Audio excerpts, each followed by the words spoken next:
Hello and welcome to the Inky Raven Day 2. So I am in my classroom again today. I believe tomorrow is the last day that I'll really be able to be in here, but I'm mostly done and got the room straightened up.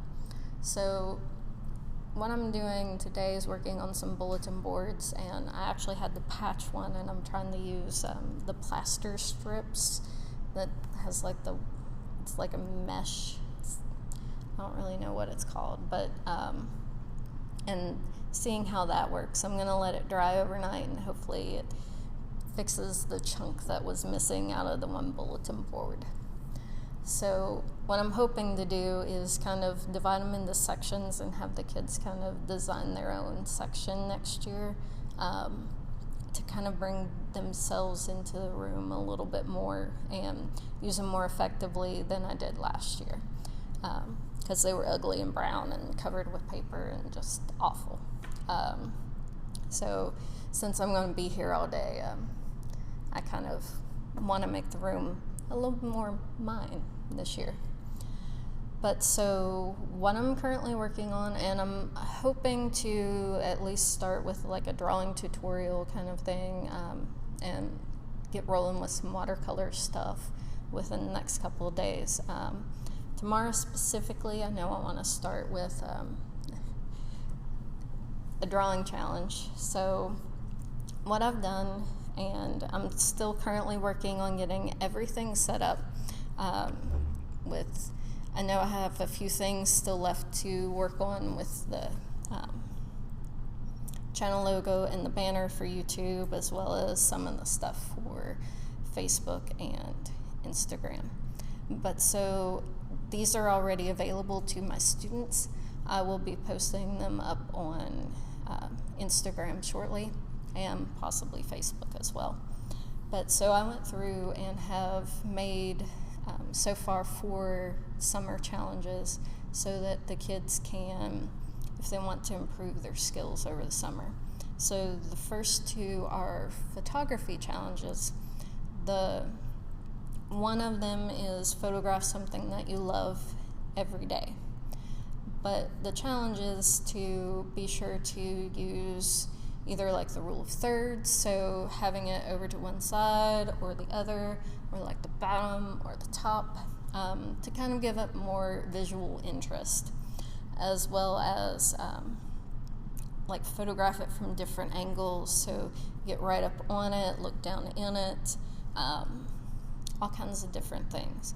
And also helps them create like a log of what things are really important to you right now that they can look back on later and be like, I didn't realize that was that important. And usually it brings a lot of nostalgia if you do something like that.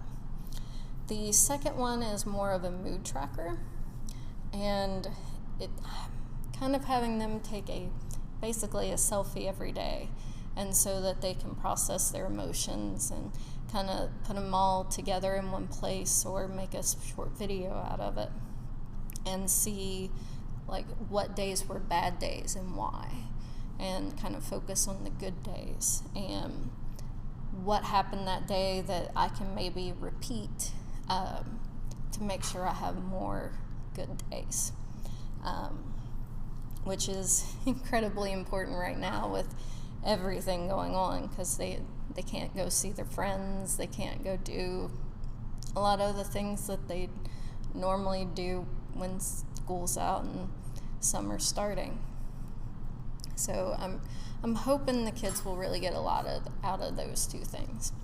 But the drawing challenges I'm super excited about.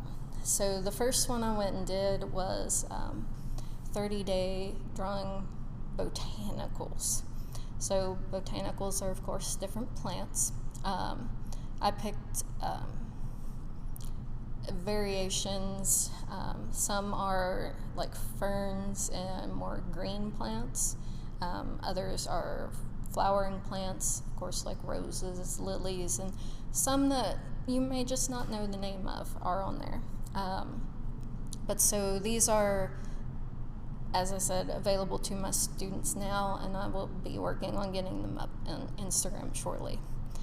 The one that I made this morning, I am incredibly happy with, and it reminded me so much of just things that interest me and things that are just weird, as well as things that are unique to West Virginia and our country. So what I did was, the second one is a drawing cryptids challenge. So cryptids are, of course, mythological creatures or strange phenomenon that haven't really been explained. But so everything on the list is from America or Native American tribes. And I even put like the state abbreviation or area of the United States that it's in. And being from West Virginia, I love our creepy things. And so there's 4 or 5 from here alone. And you had to put Mothman on there. There wasn't any choice. But along with Mothman, there's like the Flatwoods Monster, the Grafton Monster, as well as several others.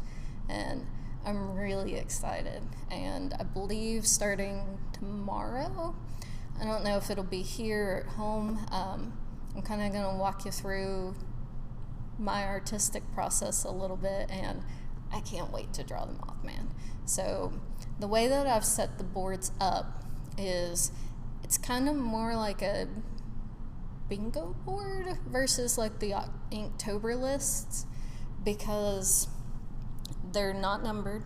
They're each in their own little square. And so if you don't want to particularly draw one in that order or not feeling it that day, by all means, skip ahead. What I'm personally going to do is probably print them out and have them on my desk or my workspace. And as I draw it, just cross it out. I feel like this will also, if you just don't know what you want to do for that particular topic, you can stew on it and think about it a little bit and then come back to it, which I think will benefit my students a little bit more than having a hard set, I didn't do this one this day. And you're still going to have instances where you get to day 10 and this was a great idea for this one, I can't believe I didn't do it. You can always go back and redo it if you've got a really great idea. But so they're kind of free form. You don't have to really stick to anything. It's all about being creative and just having the prompts there to kind of get you motivated to be creative. But so that's where we stand. I'm going to continue working on stuff, and we'll hopefully see you tomorrow with some demonstration / Mothman art. So guys, stay safe, be creative. Bye.